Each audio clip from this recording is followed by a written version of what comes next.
Hi, I'm Kendall Aitken. I'm a supporter of people with mental and physical health issues.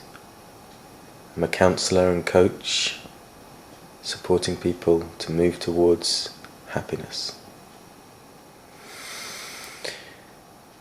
Today I am reading an article called "Isn't It Funny?"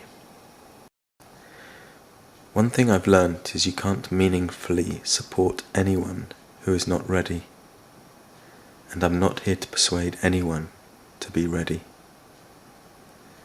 Sometimes I work with people who feel they are really at the end of their ability to help themselves. Perhaps finally, after years of self-torture, they genuinely reach that point where they feel they can't do it to themselves anymore, and they want some support.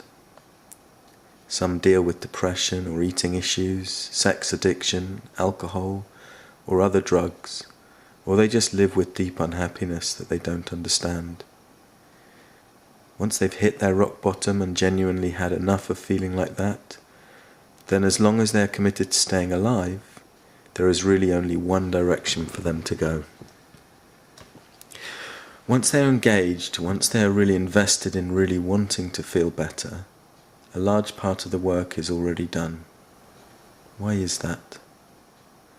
Well, because changing a pattern takes energy and focus, and you can't instill that in someone from outside without really manipulating them, such as with using fear.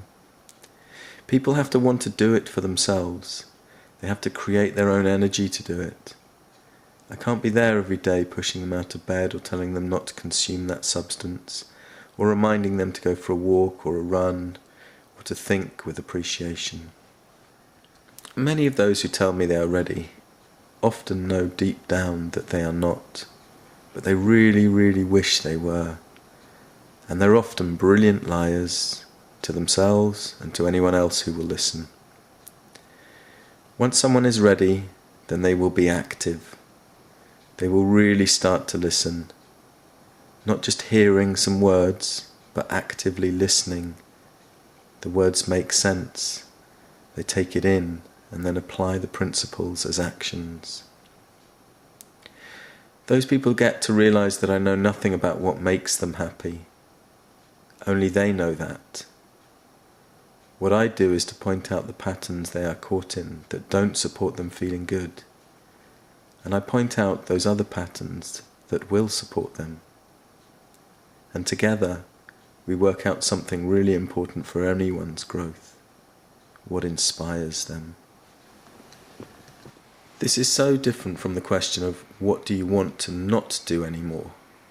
That is what I call being motivated away from.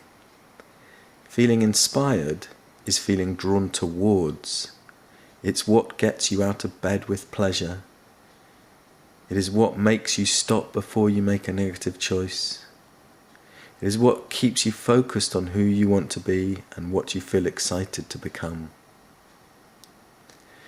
Once people get it, most of them get right then, that light bulb moment when they realize that they can in fact choose how they feel.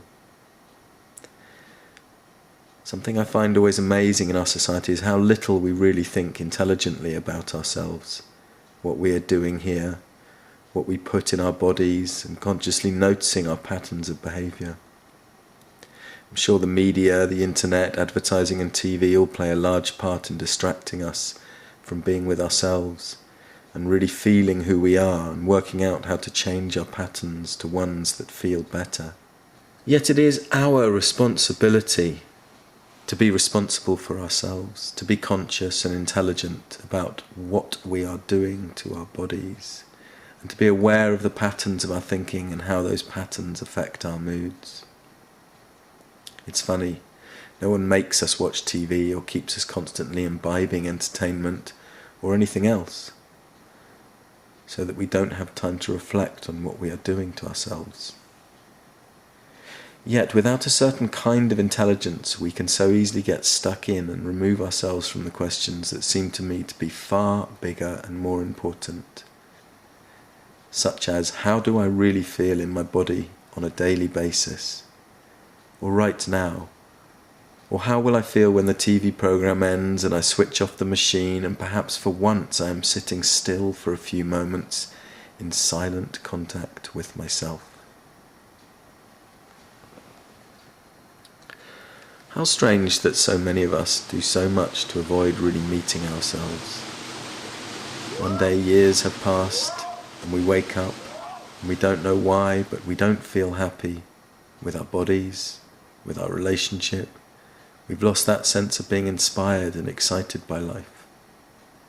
How funny that we can make so many other things like entertaining ourselves with trivialities so much more important than real connection and a deeper sense of happiness with ourselves.